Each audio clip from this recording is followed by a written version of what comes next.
Hello everyone. यहाँ पे एक बार Jindal steel and power limited को देख लेते हैं। 920 के लेवल के आसपास स्टॉक हमारा चल रहा है।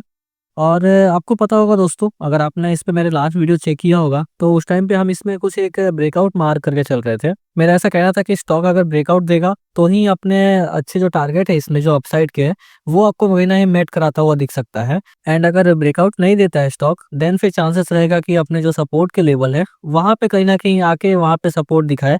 लेकिन अभी मार्केट में सेलिंग बन रही थी, तो जिसके वजह से क्या हुआ कि दोस्तों इसने ब्रेकआउट तो नहीं दिया और बिल्कुल अपने सपोर्ट के लेवल के आसपास यहाँ पे ट्रेड कर रहा है।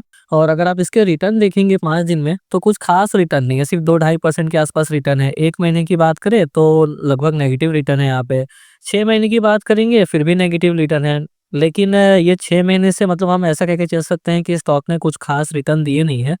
और अब लेकिन लग रहा है कि स्टॉक में कुछ मोमेंटम बनना चाहिए, क्योंकि स्टॉक आपका बिल्कुल अपना सपोर्ट की और तरफ ट्रेड कर रहा है। थोड़ा-सा भी अगर मार्केट में एक रिवर्सल देखने को मिल जाता है, देन चांसेस रहेगा कि ये स्टॉक भी आपको कहीं न कहीं 45% के आसपास रिटर्न जो है, वो आसानी से डिलीवर कर सकता है। अब ये 45% के जो रिटर्न है, वो कैसे इसमें पॉसिबल है? क्या हमारी स्ट्रेटेजी होनी चाहिए उसके लिए? क्योंकि ये जो मैं आपको बताऊँगा पैटर्न, वो आपको बहुत आसान लगेगा और काफ़ी सिंपल है ये 45% जो रिटर्न है, वो उसको कैप्चर कर पाना। मैं एक-एक करके वो आपको एक्सप्लेन करता हूँ कि क्या हमारी स्ट्रेटेजी हो सकती है और कौन से लेवल पे हमें अपनी खास नज़र रखनी चाहिए, ताकि ये जो अपॉर्चुनिटी है वो हमसे मिस ना हो। तो आइए एक बार चार्ट पे चलते हैं एंड फिर वहाँ पे डिस्कस करेंगे कि क्या हमारी इसमें स्ट्रेटेजी हो सकती है। ये देखिए दोस्तों, कुछ इस हिसाब से एक काइंड ऑफ ट्रायंगल पैटर्न इसमें बनता है जिंदल स्टील में। एंड मेरी आपसे पिछली बार वीडियो में यही बात हुई थी कि अगर स्टॉक आपका इस लेवल को ब्रेक कर देता है, देन फिर चांसेस रहेगा कि हम ये वाली जो डिस्टेंस है वो कहीं न कहीं स्टॉक से यहाँ पे टारगेट के रूप में यहाँ पे एक्सपेक्ट करके चल सकते हैं। लेकिन आप देखिए, स्टॉक आपका ब्रेकआउट दिया नहीं। और जैसे ये ब्रेकआउट का लेवल यहाँ पे वर्क करता है ये ट्रेंड लाइन, वैसे ही ये जो नीचे वाली ट्रेंड लाइन है, ये स्टॉक के यहाँ पे सपोर्ट का लेवल ऐड करती हुई दिखती है। आप ये देखिए, इसी लेवल के आसपास स्टॉक आपका हर बार आता है, यहाँ से रिवर्सल दिखा देता है, ये देखिए। और ये जो ट्रेंड लाइन है, इसके साथ-साथ अगर आप इसमें 55 और 100 डेज़ ईएमए यूज़ करेंगे, वो भी आपका देखेंगे तो कहीं न कहीं उसका एरिया भी यही है। मतलब वो भी इस लेवल के आसपास ही कहीं न कहीं उसके भी लेवल निकल के आते हैं। जिसके वजह से क्या होता है कि ये जो ट्रेंड लाइन है सपोर्ट वाली, वो और स्ट्रॉन्ग हो जाती है। जहाँ से कि स्टॉक में एक स्ट्रेंथ देखने को मिल जाती है हर बार आपको। मतलब इस लेवल के आसपास स्टॉक आता है, देन इसमें हर बार एक स्ट्रेंथ आपको देखने को मिल जाती है, क्योंकि इसी लेवल से स्टॉक आके आपको रिवर्सल दिखाता हुआ दिख जाता है। और जहाँ तक अगर इसके सपोर्ट के लेवल की बात करेंगे, तो वो लेवल आप देखेंगे तो यहाँ पे 900 के आसपास निकल के आता है।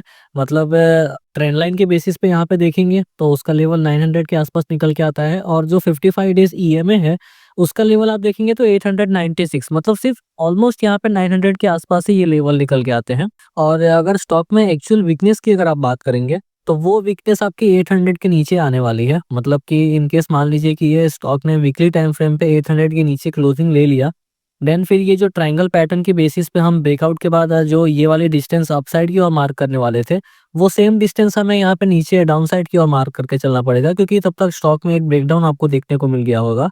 एंड अगर मान लीजिए कि ये सपोर्ट के लेवल से स्टॉक आपका बढ़ता भी है, तो एक तो यहाँ पे बीच में एक रेजिस्टेंस इसको देखने को मिलेगा जो कि आपका 1000 के आसपास का लेवल है। वो 1000 के लेवल के ऊपर स्टॉक निकले, ब्रेकआउट दे, देन फिर ये वाली जो डिस्टेंस हम बार-बार यहाँ पे बात कर रहे हैं, वो आपको स्टॉक कहीं न कहीं एज़ अ टारगेट के रूप में यहाँ पे मैच कराता हुआ दिख सकता है। और ये टारगेट अगर आप देखेंगे तो यहाँ पे ऑलमोस्ट यहाँ पे 30% के आसपास डिस्टेंस निकल के आती है, 25% से 30% के आसपास। ब्रेकआउट के लेवल से अगर 1000 के लेवल से हम यहाँ पे 30% भी कैलकुलेट करें, तो चांसेस रहेगा कि स्टॉक आपका 1300 के लेवल तक आसानी से आपको पहुँचता हुआ दिख सकता है। और ये तो रही 30% की बात, लेकिन मैंने आपको जैसे बताया वीडियो के स्टार्टिंग में कि स्टॉक से हम 45% के आसपास की जो डिस्टेंस है वो कहीं न कहीं एक्सपेक्ट करके चल सकते हैं। तो वो कैसे निकल के आती है वो भी मैं आपको बताता हूँ। अभी आप देखिए, स्टॉक अपने बिल्कुल सपोर्ट के लेवल के आसपास चल रहा है, मतलब 900 के आसपास जो इसका सपोर्ट का लेवल है वहाँ पे ट्रेड कर रहा है। अगर किसी ने यहाँ पे ट्रेड इनिशिएट किया होगा, या फिर कोई यहाँ पे ट्रेड इनिशिएट करने की सोच रहा है और मार्केट अच्छा करने लगती है, स्टॉक आपका रिवर्सल दिखाता है, तो इस लेवल से जो इसके सपोर्ट के लेवल है, इस लेवल से अगर 1300 की जो डिस्टेंस है, उस डिस्टेंस को अगर कैलकुलेट करेंगे तो वो आप देखिए ऑलमोस्ट यहाँ पे 46% 45% के आसपास डिस्टेंस निकल के आती है। इस बेसिस पे यहाँ पे हम 45% की डिस्टेंस की जो टारगेट है वो कहीं न कहीं हम एक्सपेक्ट करके चल सकते हैं कि स्टॉक आपका नि इन फ्यूचर में वो सारी चीज़ों को यहाँ पे फुलफ़िल करता हुआ दिख सकता है। क्योंकि आप देखिए पैटर्न कितने आसान इसमें बन रहे हैं। आपको स्टॉप लॉस वगैरह भी एकदम आसानी से यहाँ पे एकदम छोटे से स्टॉप लॉस है, 800 के नीचे आपका स्टॉक वीक हो सकता है।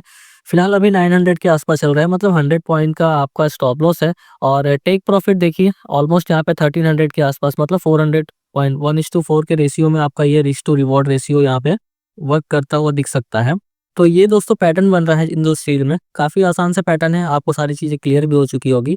आपको बस 55 और 100 डेज़ ईएमए यूज़ करना है वीकली टाइम फ्रेम पे और स्टॉक आपका उसके अकॉर्डिंग जैसे यहाँ पे रिएक्ट करे, उस हिसाब से आपको अपनी स्ट्रेटजी यहाँ पे इम्प्लीमेंट करनी चाहिए। दोस्तों आई होप सारी चीज़ें इसमें क्लियर हो चुकी होगी, कोई डाउट रहा नहीं होगा, तो इस वीडियो में फिर इतना ही रख सकते हैं। मिलते हैं फिर नेक्स्ट वीडियो में, तब तक के लिए आप अपना और अपनों का खूब ख्याल रखिए।